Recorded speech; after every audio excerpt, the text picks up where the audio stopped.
Okay, Assalamualaikum dan salam sejahtera. Saya Waziri untuk kali ini, untuk sesi kali ini nak kongsi juga pengalaman ataupun pendapat kepada, terutamanya kepada adik-adik baru yang berminat dalam bidang foto.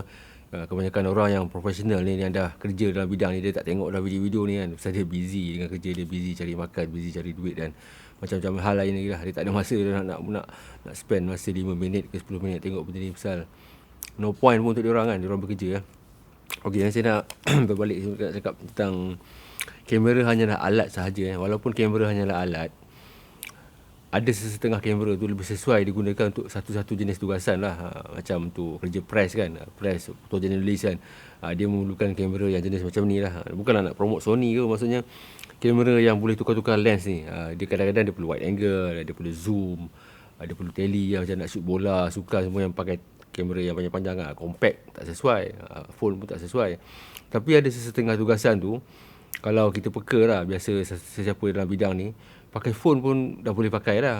Banyak juga saya tengok gambar-gambar yang keluar dalam surat khabar, agensi-agensi news yang besar pun ada menggunakan telefon juga, macam iPhone ataupun phone-phone lain yang kemarikannya dah canggih ni. Untuk tugasan pelapuran, contohlah banjir, kawasan-kawasan pedalaman kan, pasal gambar-gambar ni nak pakai tu, dia tak perlukan bokeh ke apa ke, dia boleh pergi dekat-dekat tu, macam nak ambil gambar, contohlah misi bantuan kemanusiaan ke, misi bantuan banjir ke, dia pakai phone pun dah cukup dah benda tu. Tambah-tambah lagi kalau nak publish dalam surat khabar ke ataupun online kan, just nak bagi tahu yang bantuan tu sampai, benda tu dah cukup lah, tak perlu dia nak bawa kamera harga berpuluh ribu semata-mata nak rakam benda tu kan. So sebelum ni saya dah beritahu kan, saya nak kongsi sedikit gambar yang saya guna, saya rakam gambar gunakan kamera Sony A1 ni. Sony A1 ni dia Sony loan sekejap sajalah, dalam macam sebulan macam tu untuk saya test pakai kan, pasal saya tak pernah guna lagi Sony. Dan masa di Sabah tu hampir 100% lah, ada sikit saya gunakan kamera Nikon ni. Itu pun dalam kereta api, orang panggil train to Tenom lah, pasal saya tak berani guna kamera ni. Bukan apa, kereta api yang saya naik tu, dia tak ada pintu tu, ada dua gerabak lah. Yang mula-mula saya naik kereta api yang open air tu, dia bergegar-gegar, nanti kalau tercampak jatuh ke Sungai Padas kan, jenuh nak menjawab kan. So kamera ni harga dia pun bukannya murahan. Lens dengan kamera dengan lens ni, kamera body je 20 lebih, dengan lens lagi dekat 30k jugalah. So kalau jatuh lah Sungai Padas tu, nanya kan. So saya tak berani lah nak pakai. Lagi satu, lensa yang ada ni adalah 24-70. Dia tak cukup wide lah untuk ambil gambar dalam kereta api yang sempit tu lah. Okey siapa yang ada tengok sambil saya cakap ni, saya share lah juga gambar-gambar saya rakam guna kamera ni. Dan macam saya beritahu, kelemahan bukan kamera Sony ke Nikon ke Canon ke apa ke, flagship kamera ke, dia masih lagi struggle untuk fokus dalam low light, dan juga noise dia memang agak tinggi lah, masih lagi tinggi lah. Untuk ni kamera ni bukan harga 3,400 ataupun 3-4 ribu kan, ni harga 20 ribu lebih. Z8 pun 20 ribu lebih, Z9 pun 20 ribu lebih. Kalau kita tengok kamera flagship yang lain pun harga lebih macam tu kan. Tapi kalau kita guna ISO yang tinggi macam ISO 3000, 5000, noise dia memang ketara lah kan. Dan itulah salah satu sebab bagi orang yang shoot gambar dalam studio, portrait, walaupun dia gunakan biasanya untuk portrait lah, advertising ke product food kan, walaupun dia menggunakan kamera yang harga berpuluh ribu, masih lagi menggunakan lighting. Mungkin adik kakak yang baru dengar ni mungkin tak faham, ataupun tertanya-tanya kenapa dalam studio masih nak pakai lighting, tak boleh ke boost ISO sampai 20,000 ke, pakai lampu biasa, lampu Kalimantan ke apa, ataupun lampu LED biasa kan. Adjust je lah ISO tu ataupun ada punya Kelvin tu, kita tukar kan. Pasal tak sama. Sama juga macam apa ni, production house yang buat filem, movie Hollywood ke apa benda yang ratus-ratus juta berjuta-juta dolar tu, mereka gunakan movie set ataupun kamera untuk filem movie tu. Kebanyakan ni digital lah kan. Ada juga macam Oppenheimer tu, dia guna kamera filem kamera ni untuk shoot movie lah dia menggunakan digital. Harga kamera tu pun beratus ribu Dan kalau kita tengok behind the scene, siapa yang rajin tengok behind the scene tu, kita tengok dia punya lighting setup dia tu, bukan main bukan kecil-kecil anak punya lighting lah. Lighting dia tu memang lighting untuk movie set kan, yang Banyak lah lighting tu saya nak pakai kan. Sebesar-besar lighting yang saya pakai pun 2 lighting. Tak pernah kat kita tanya dengan diri kita kan, kenapa kamera yang harga beratus ribu tu ataupun berjuta tu masih lagi perlukan lighting. Ini yang shoot dekat luar kalau yang shoot dekat dalam tempat gelap dalam studio tu memang perlukan lighting lah, pasal dalam studio tu dah gelap kan, maksudnya yelah dia tempat yang tertutup kan. Tapi outdoor pun masih lagi menggunakan lighting, padahal boleh je boost ISO kan, boost ISO sampai 10,000, 20,000 kan. Tapi kualiti dia tak sama. Macam saya bagi tu tadi lah, kalau dalam studio, kalau kita pakai lampu yang ada dalam studio tu, lampu bilik lah senang cerita kan, kita boost ISO ataupun lampu meja ke boost ISO sampai 10,000 ataupun 5,000 kan, dia kesan grainy tu ada, so dia jadi tak cantik tu. Dan buat masa ni belum ada lagi lah kamera yang boleh bagi clean apa, shot untuk ISO 3,000 macam tu kan. Dan saya pernah juga member pakai Z9, Z8 ambil gambar grup foto di Istana Negara macam tu kan. Yalah, dia masih pakai lighting, tapi mungkin keadaan distant kamera dengan subjek tu jauh, terpaksa boost ISO 2,000, 3,000. Bila kita zoom out, nampak juga ketara dia punya noise tu. Jadi tak clean macam 100, 200 kan. So masih lagi perlukan bantuan cahaya lah. Maksudnya kalau kita tengok kebanyakan orang sekarang ni, masalah ni dia tengok di sosial media, di phone, laptop kan, benda-benda kecil macam tu, memang kita takkan nampak kesan noise tu. Tapi kalau kita pergi ke galeri-galeri, contoh kalau di Istana Negara ke Pejabat Perdana Menteri ke, dia print gambar tu besar, lebih besar daripada saiz A3 kadang-kadang kan, besar daripada saiz A3. Bila grup foto buka, memang nampak hancur lah gambar tu. Memang tak sepatutnya macam tu lah. So maksudnya macam tu lah, dia masih lagi perlukan bantuan lighting. So berbalik kepada kamera hanyalah alat ni, untuk hobi ni sebenarnya dia tak kisah kamera apa pun. Ada yang hobi guna filem, ada yang hobi guna kamera digital kan, ada yang perlukan yang murah, ada yang perlukan yang mahal kan. Kalau kita hobi bird fotografi lah, memang nak tak nak kita kena belilah lens yang panjang-panjang tu, yang harga starting 5,000, 10,000, 20,000, 30,000 kan. Sebiji kereta pun boleh dapat. Pasal burung kecil-kecil ni jauh, tak boleh pakai lens kit macam ni je. Dia macam ni, okey, ada orang kata ni kamera ni A1 ni 50 megapiksel tau. Kalau kita ambil gambar burung kecil kan, lens paling jauh pun dia boleh pergi 70mm. Burung tu jauh, kita pakai ISO paling rendah lah, 50 ke ataupun rendah lagi kan. Kita crop, gambar tu tetap akan pecah. Kalaupun kamera ni 100 megapiksel, kita pakai 70mm, habis zoom lah, ambil gambar burung kan. Lepas tu ada orang pakai kamera 25 megapiksel, tapi dia pakai 600mm. Kita nak dapatkan orang kata perspektif burung tu sebesar 600mm, kita kena cropping dalam komputer kan. Kamera yang 25 megapiksel tu dengan lensa 600mm tu, gambar dah tentu jauh lebih bagus daripada kamera 50 megapiksel yang kita crop tu. Kita crop separuh ke apa kan. Dia memang macam tu. Ni kalau tak percaya you boleh buat perbandingan lah. Dan sebab tu lah, walaupun ada kamera yang 50 megapiksel, 60 megapiksel, kamera manufacturer tu macam Sony ke Nikon ke Canon, dia masih juga buat lensa 600mm, 500mm, 400mm. Pasal apa?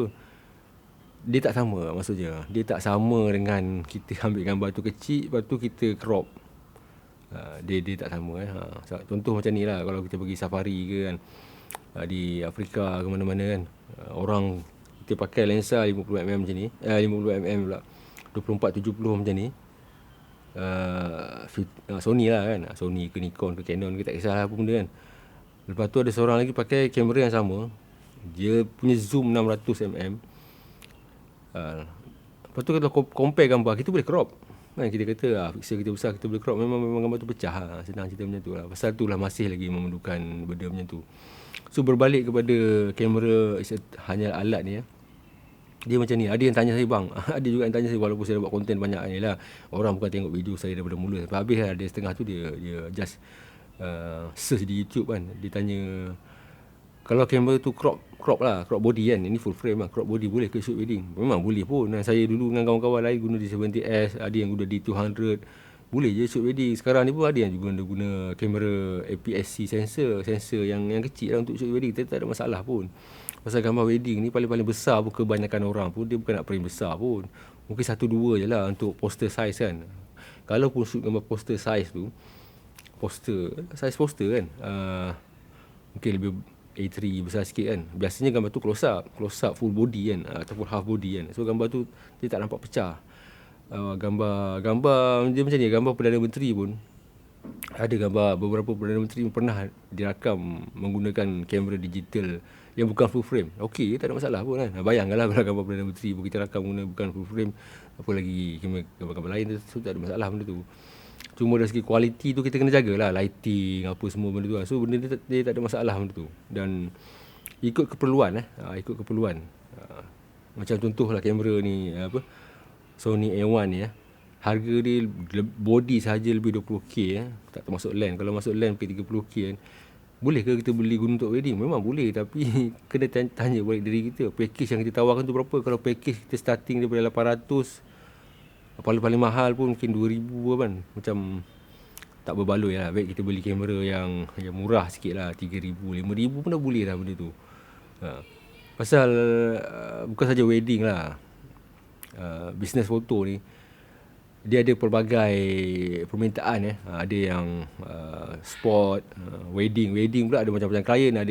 Ada setengah orang tu dia bajet dia tak besar, dia just nak gambar je, bukan nak macam style artis punya kan. Dia just ada gambar je, mungkin dia bajet dia 800-900. Ada juga jurufoto yang menawarkan perkhidmatan tu. So kita tak boleh nak compete benda tu kan. Kita pakai barang yang harga barang kita lah, contoh barang setengah jurufoto tu, barang wedding, barang equipment dia dengan kamera, dengan lens, dengan lighting apa semua tu mungkin 50k kan.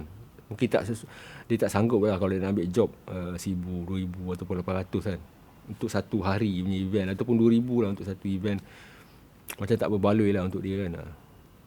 Pasal investment yang dia buat tu cukup banyak. Bagi setengah orang yang hobi tu, yang beli kamera harga 3000 tu, macam 800 tu boleh je dia ambil je, walaupun tambah-tambah lah kan. Lagi-lagi dia ada kerja lain kan. Kalau dia ada kerja lain lagi lah tak ada masalah dia nak ambil benda tu. So kalau kita nak compete benda ni, itu benda-benda tu saya dah cerita banyak lah benda tu ni. Pasal tambah-tambah lagi macam sebagai tu tadi lah. Yang menonton ni hanyalah kebanyakannya newbie, orang yang baru, yang ada masa tercari-cari kan apa benda yang kamera yang nak dirakam, nak digunakan, ataupun first time nak beli kamera lah. Bagi yang serius ni pun banyak bidang. Kau serius untuk buat bisnes ke, serius untuk ambil gambar, jadi dua tau. Untuk buat bisnes ada kategori dia. Bisnes apa? Foto, portrait ke, konvo ke, bola ke, shoot sukan ke, shoot wedding ke. Kalau hobi pun banyak hobi. Hobi apa? Ada juga setengah orang dia minat street. Okey, street fotografi bagi saya smartphone pun dah cukup dah. Ataupun kamera compact yang kecil pun dah okey dah. Macam siapa yang pernah tengok video-video saya sebelum ni, saya ada share buku Daido Moriyama Jepun tu, dia pakai kamera Ricoh je. Masa dulu awal-awal dulu kamera Ricoh film lah. Lepas tu dia pakai Ricoh yang GR apa series, tapi bukanlah kamera yang paling mahal lah macam orang shoot Leica. Dan sampai dia dapat anugerah ataupun hadiah lah daripada Hasselblad, walaupun dia tak pernah guna Hasselblad pun. Pasal dia content ni hobi asalnya hobi dia rakam street sana sini, sampailah hasil kerja dia diiktiraf oleh dunia luar. Pasal dia daripada Jepun kan. So ni just macam sembang-sembang lah. Macam saya dah tunjuk juga gambar-gambar yang saya rakam di Sabah tu lah. So benda-benda yang penting sekali adalah kita kena tahu apa benda yang nak buat. Kita kena tahu gambar apa yang kita nak rakam. Saya dah guna macam-macam jenis kamera lah, daripada medium format, large format saya pernah guna. Kamera yang besar tu, yang pakai filem yang besar tu, large format kamera pernah guna. Medium format kamera saya pernah guna. DSLR, SLR, mirrorless pun saya pernah guna. Maksudnya dia lama Nikon, Canon, Fuji pun saya pernah guna. Cuma Fuji yang baru, yang DSLR saya tak pernah guna lagi lah. Daripada semi pro sampailah kepada flagship body. Dan kesimpulan yang saya boleh buat, semuanya ada kelebihan masing-masing, ada kekurangan masing-masing. Tapi yang membezakan antara satu sama lain tu adalah bukanlah kamera tu, bukanlah kamera apa yang kita pakai tu, tapi konten, apa benda yang kita rakam. Itulah yang membezakan seseorang jurufoto dengan jurufoto yang lain tu. Pasal ada profesional, dia memang stick to Sony je. Ada profesional, ini profesional yang full time, dia memang Nikon dia tak minat benda lain. Dia setengah tu dia Canon saja. Ada setengah tu mungkin Fuji. Salah satu sebab dia pasal dia dah invest banyak duit kepada sistem tu. Maksudnya dia dah beli Nikon, lepas tu dia dah ada lensa wide, tele apa semua. So kalau dia nak switch, dia jual balik barang tu agak makan modal lah kan. So mungkin itu salah satu sebab lah. Lagi satu, dia tak ada beza yang ketara sangat lah. Maksudnya kalau bisnes aku ni, kalau aku tukar brand lain ni, dah tentu aku punya keuntungan berganda ni. Dia tak ada macam tu je. Jangan mimpi lah. Dia bukan macam tu. Contohlah kalau wedding sekarang ni kita pakai Nikon, lepas tu kita aku tengok member aku ramai pakai Sony, masuk bisnes berdusuk-dusuk kan, aku tukar Sony mesti lagi padu kan. Memang tak ada lah macam tu. Dia bukan pasal tu lah. Semuanya kepada kita, diri kita, konten kita. Bagi saya untuk tahun baru ni kan, tapi konten ni kalau saya cakap tahun baru ni 2-3 tahun akan datang, benda ni jadi basi kan. Tapi untuk siapa yang baru mendengar ni, beli sajalah kamera apa yang kita rasa kita nak beli. Saya tak bajet macam ni lah, 2,500 ke atas lah, 2,500 hingga 5,000 lah untuk beginner. Memang rasa macam tinggi kan, tapi itulah dia harga dia tu. Macam saya mula-mula dulu, beberapa tahun dulu, saya D70S pun harga dia dalam 3,000 lebih dengan lain lah. So kalau saya letak bajet 2,500 sampai ke 3,000 tu ataupun 5,000 tu, yang realistik lah, itu kira okey lah. Lepas tu spend lah masa untuk belajar. Banyak je benda-benda yang free di YouTube ada. Kalau kita follow page Nikon, Sony, Canon atau Fuji ataupun mana-mana lain ni lah, page di Facebook lah terutamanya atau Instagram kan, diorang ni selalu ada buat workshop yang kebanyakannya kadang-kadang tu free je, ataupun kita bayar mungkin tak mahal lah. So banyakkan masa kat situ daripada kita banyakkan masa dekat forum fotografi, tanya orang tu kamera apa bagus, kamera ni bagus ke tak kan. Dia tak membantu sangat pun. Bila kita dah beli pun, dia bukan auto jadi bagus. Contohlah ni kamera M1 ni harga 20 lebih, 20k lebih kan. Kalau kita ada modal beli kan, kita tak ni maksudnya orang zero foto ataupun baru setahun dua belajar, gambar kita takkan terus-terus jadi hebat. Dia macam mustahil lah benda tu. Dia ambil masa lah. Okay lah, kalau ada apa nak cerita ke nak sembang lagi, boleh tanya di ruang komen lah. Okay, banyak lagi.